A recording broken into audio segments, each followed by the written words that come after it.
DJ Suman Malangia, DJ Suman Malangia. Mixed by DJ Ram Kumar Kalapatti. अभी आप सुन रहे हैं सुमन मलंगिया एंटरटेनमेंट को। डीजे सुमन मलंगिया।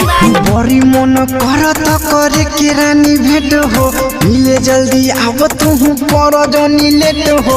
हसी हो न जान तू केहू के जाल में, बढ़त बेचैनी हूँ बानी बुरा हाल में। आज नया साल में चुमा ले हम गाल में,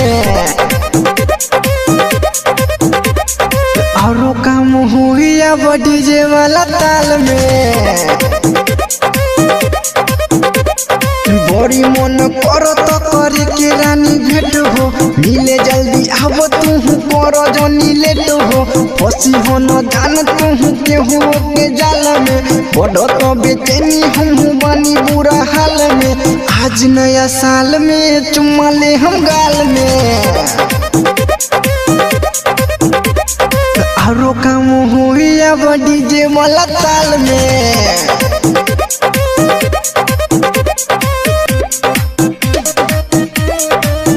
DJ Suman Malangia.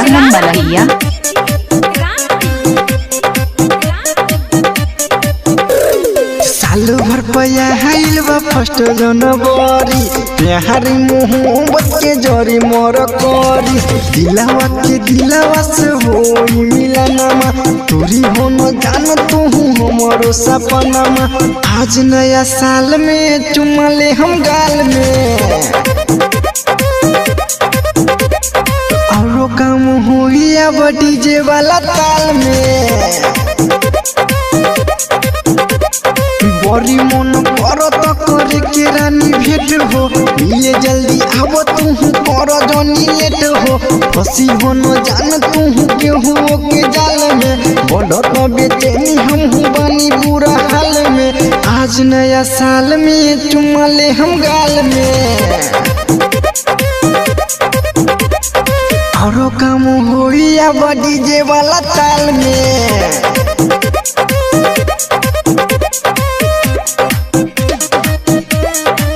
DJ Suman Malangia Madhubani. Mobile number 8882432308 है।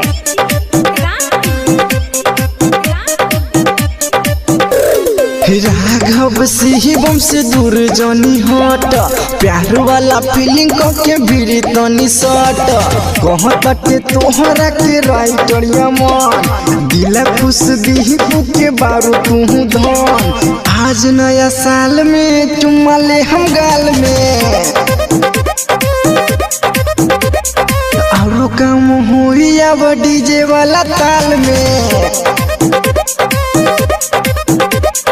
बड़ी मन करत करे के रानी भेंट हो, मिले जल्दी आव तू पर जनी लेट हो।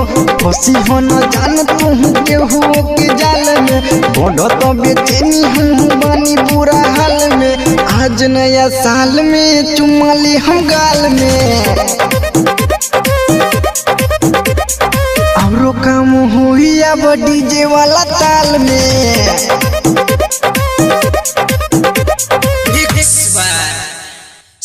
DJ Suman Malangiya. Mobile number 8882